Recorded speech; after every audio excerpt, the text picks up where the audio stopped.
Hello everyone, it's me Summer and welcome back to our channel. Today we're going to be making some potted plants. All we need is some plants and something we can use as pot.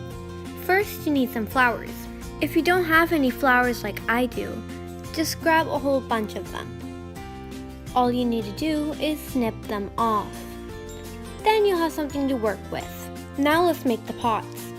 You can use so many things to make the pots, like a glue stick, a nail polish cap, or some beads.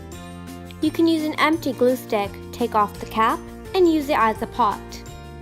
You can also grab nail polish caps and use it because it has the same size that we'll need.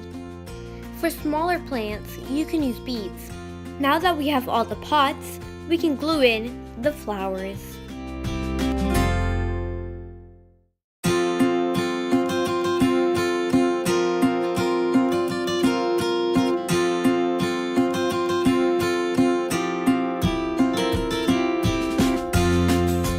That's it everyone, please support us by subscribing. I hope you enjoyed and I'll see you in another SummerAlayaDIY.